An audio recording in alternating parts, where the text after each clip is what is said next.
राष्ट्रवादी काँग्रेस पक्ष शरदचंद्र पवार पक्षाच्या वतीनं आज महिला मेळाव्याचं आयोजन मुंबईत करण्यात आले आणि यासाठी जय्यत तयारी करण्यात आली आहे। षण्मुखानंद हॉल या ठिकाणी आपण पाहतोय एक भव्य स्टेज तयार करण्यात आलेला आहे। यासोबतच ज्योतनिष्ठेची, सावित्रीच्या लेकींची अशा पद्धतीचा संदेश देणारे फ्लेक्स देखील या ठिकाणी लावण्यात आलेले आहेत। या ठिकाणी प्रदेशाध्यक्षा रोहिणी खडसे आपल्या सोबत आहेत, आपण त्यांच्याशी बातचीत करणार आहोत। आज एक जय्यत तयारी करण्यात आल्याचं आपल्याला पाहायला मिळतंय, काय सांगाल, किती मोठ्या प्रमाणामध्ये हा मेळावा पार पडेल? आज आमच्या MMRDA रिजनच्या महिला भगिनींचा हा मेळावा आहे।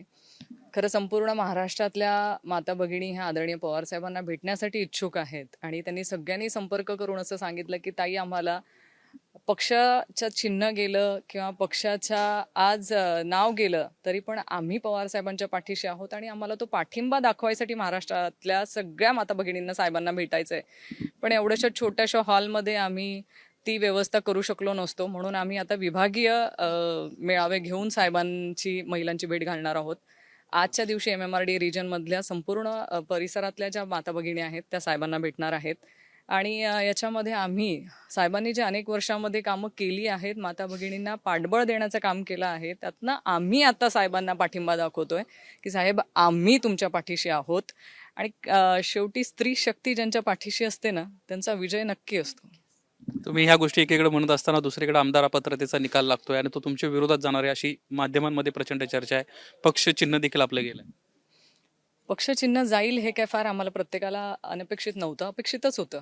कारण जसं शिवसेनेचं झालं तसं आपलंही होईल हे आम्हाला प्रत्येकाला जाणीव होती। पण आम्हाला पक्ष चिन्ह किंवा पक्ष ह्याच्यापेक्षा आदरणीय शरदचंद्रजी पवार साहेब महत्त्वाचे आहेत आणि ते आमच्यासोबत आहे।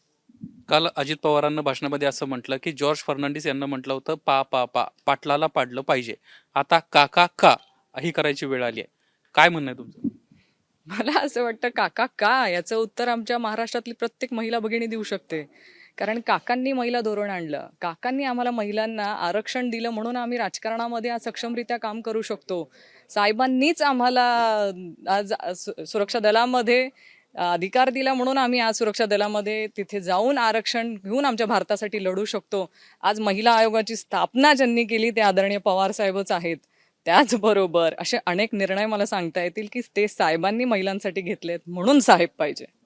धन्यवाद आमच्याशी बातचीत केल्याबद्दल। आपण पाहिलं की काकाच का या प्रश्नाला उत्तर या निमित्तानं रोहिणी खडसे यांना दिलेलं आहे। आजच्या या मेळाव्यामध्ये शरद पवार या बाबतीत काय बोलतात हे देखील पाहणं महत्त्वाचं राहणार आहे। कॅमेरामन गजानन बाळापूरकर सह निलेश पुदावले, ABP माझा, मुंबई। ABP माझा, उघडा डोळे बघा नीट।